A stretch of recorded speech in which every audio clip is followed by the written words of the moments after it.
मैं हूं आपका आरजे दोस्त लकी और सुबह के मॉर्निंग के 6:30 बजे हैं, लेकिन फिर भी मुंबई में रोड पे ट्रैफिक बढ़ रहा है। धीरे धीरे करके देखा जा रहा है रास्ते पे एक के बाद एक वाहन चल रहे हैं, जैसे कि चींटियां एक दूसरे के साथ स्पर्धा में उतर आई हों। और इसी तरह से अगर ट्रैफिक चलता रहा तो मुझे लगता है कि सुबह 6 बजे निकले हुए लोग अपनी ऑफिस तक पहुंचने में सुबह 10 बज जाएंगे। लोगों को पड़ रही मुश्किलों के लिए खेद है, तो तब तक अपनी गाड़ी में जहां कहीं पर भी बैठे हैं सुनते रहिए आपके रेडियो दोस्त लकी के साथ लकी गाने। ये रहे, सुनिए आपके गाने। देखा रेडियो दोस्त लकी सुबह सुबह में 6:30 बजे कैसे बोलता है, जैसे कि मुंह से धनाधन गोलियां चल रही हो। लेकिन इसी तरह सबके सामने बोलना यह भी एक कला है, हर किसी के बस की यह बात नहीं है। लेकिन ऐसा भी नहीं कि कोई इसे सीख नहीं सकता। संवाद की इस श्रृंखला में सबके सामने बेझिझक बोलने का किस तरह से हम अभ्यास कर सकते हैं, वह सीखना आज से शुरू करेंगे। तो देखते हैं वहां क्लास में क्या चल रहा है। आओ क्लास में। अरे क्या हुआ, तुम इतना उदास क्यों बैठे हो? जाने दो यार, कुछ नहीं। अरे बोलो ना, आखिर मैं तुम्हारी बहन हूँ, तुम्हें उदास नहीं देख सकती। जाने दो जाने दो। अरे खुलकर बोलो। वही तो मैं नहीं बोल पाता। एनुअल फंक्शन के लिए मेरे सारे दोस्तों को सिलेक्ट किया और मुझे नहीं किया सिलेक्ट। ये तो अन्याय है ना। देखा, अभी तुम कितना सारा बोल गए। वही तो, मैं सबके सामने नहीं बोल पाता ना। मैंने सब सुन लिया, मैं यहीं पर बैठा था।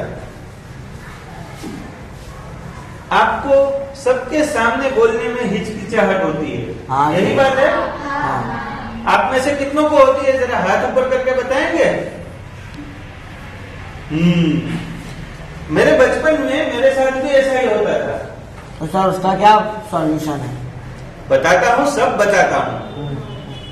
बचपन में जब सबके सामने मुझे खड़ा करके बात करने के लिए कहा जाता था तो मैं इतना डरता था कि खड़ा होते ही मेरी जबान तंग हो जाती थी, मैं कुछ नहीं बोल सकता था।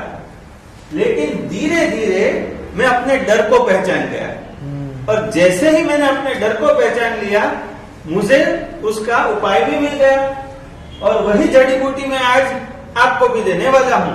और अभी तो आप इतना बोलते हो कि हम सुन सुनकर थक जाते हैं। ठीक है, तो चलो देता हूँ आज आपको वो जड़ी बूटी। जेनिल, यस सर। ये तुम्हारे हाथ में क्या है? सर ये किचन है, ये मेरे चाचा ने दिया था। आसाम गए थे ना, तब मेरे लिए लेके आए थे ये। अच्छा, हाँ। उसमें ऐसी क्या खास बात है भला कि तुम ये संभाल कर रखते हो इसे? सर ये उन लोगों ने अपने हाथों से बनाया था, मशीन से नहीं। अच्छा, और सिर्फ तुमको पसंद है और चाचा ने दिया है, यही कारण है कि तुम इसे इतना संभालते हो, या कुछ और भी है? नहीं सर, ऐसा कुछ नहीं है। ये मेरे साइकिल के कलर से भी मैच होता है, और मेरे साइकिल ये इतना हल्का है कि साइकिल में लगाओ तो ये टकराता नहीं है साइकिल से फिर।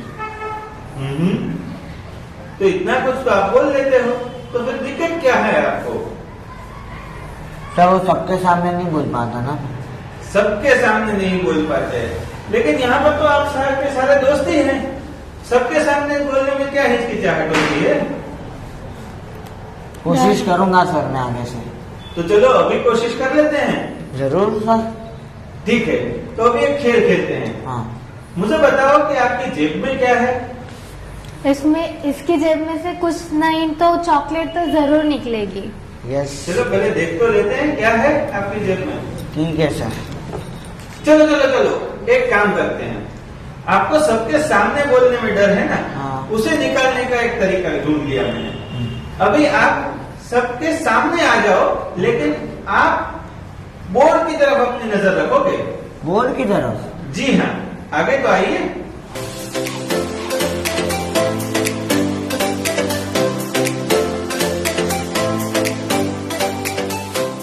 तो जेनिल, Yes. अभी हम एक खेल खेलते हैं कि आपकी जेब में जो चीज है उसका आप वर्णन करेंगे, लेकिन सबके सामने नहीं।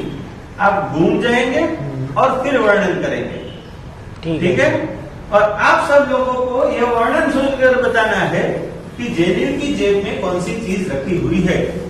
ठीक है? यस तो सर। चलो घूम जाओ। ये खाने की चीज है और ये डार्क कलर की है और ये भारत में ही बनी है और ये इसका टेस्ट कड़वा भी है, मीठा भी है और खट्टा भी है। कड़वा भी है, मीठा भी है और खट्टा भी है। कुछ आपको याद आ रहा है ऐसी कौन सी चीज हो सकती है? Dark orange chocolate. क्या सही बताया वैभवी ने? Yes sir. तो देखा आपने, अच्छे से वर्णन तो ये कर सकता है ना, सबके सामने वर्णन कर सकता है, तो अभी हिचकिचाहट की कोई गुंजाइश ही नहीं है। हाँ सर। आपको जब बात करते हो तो जो चीज आपने हम सबसे मुंह फेर कर बताई वही चीज सामने रखकर भी कर सकते हो। कोशिश करनी है एक बार। हाँ सर। ये इसका कलर डार्क है और ये खाने की चीज है और ये भारत में ही बनी है और गुजरात में इसका एक प्लांट भी है और वो बहुत एडवांस है और टेक्नोलॉजी भी अच्छी है और इसका फ्लेवर ऑरेंज फ्लेवर है इसका। बस सर इतना ही। बता रहा था ना कि ये कुछ बोल नहीं सकता, झूठ बोल रहा था ना। हाँ, अभी और कोई कोशिश करेगा? आप में से कोई आएगा बात करने के लिए? चलो, विषय आपको मैं दूंगा। तो चलो, आपने भी चश्मा पहना है, मैंने भी चश्मा पहना है, तो आप आज चश्मे के बारे में हमें कुछ बताओ। ठीक है, ओके सर। यह एक चश्मा है, यह अलग अलग फ्रेम में आता है और इसके कई तरह के ग्लासेस भी होते हैं, जैसे कांच, प्लास्टिक आदि। इसके कई ग्लासेस भी होते हैं। यह सारे लोग पहनते हैं, जैसे कि बूढ़े, बच्चे, स्त्रियां, पुरुष, ऐसे कई लोग पहनते हैं।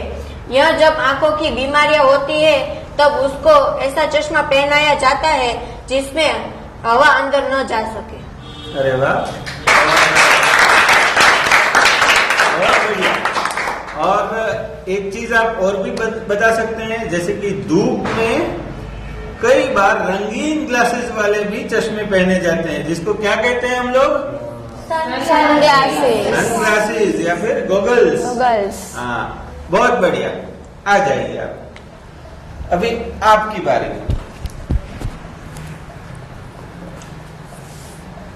आपने हेयरबैंड पहना है, तो आप हेयरबैंड के बारे में हमें कुछ बताइए। हेयरबैंड अलग अलग शेप और रंगों में आती है। इसको ज्यादातर लड़कियां अपने बालों में पिन के लिए यूज करती है। कई बार लड़के भी अपने बालों में लगाने के लिए यूज करते हैं। यह बहुत इस्तेमाल की चीज है। मुझे मेरी हेयरबैंड बहुत अच्छी लगती है क्योंकि उसको मेरी मम्मी ने गिफ्ट दिया है। अरे वाह। अब आप कुछ बताएंगे हमें मास्क के बारे में? Yes sir. तो आ जाइए। मास्क हमारे जीवन में बहुत जरूरी है क्योंकि अभी जो हमारे देश में बीमारी चल रही है उसका नाम कोरोना वायरस है। जो वो हमें कोरोना हो जाता है तो हमारी जान को भी खतरा हो सकता है, इसलिए हमें मास्क पहनना जरूरी है। मास्क कापड़ के होते हैं। या हमें और कई दफा 3 लेयर मास्क भी होते हैं। Yes sir. बच्चों के मास्क अलग किस्म के आते हैं और सब बच्चे बूढ़े सबको पहनना जरूरी है। सब लोगों को मास्क पहनना जरूरी है, जैसे कि वहां पर हमारे ही वर्ग के एक विद्यार्थी ने पहना है। Yes sir. ठीक है, आइए।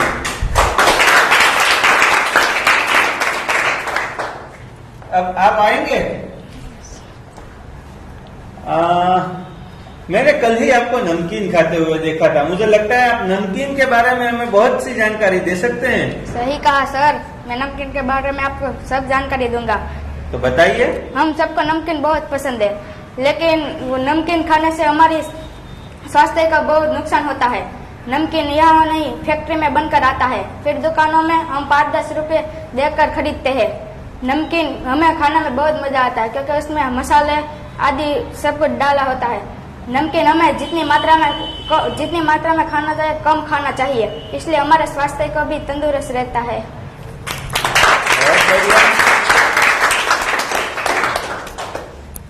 तो देखा बच्चों, आप सब में यह ताकत है ही।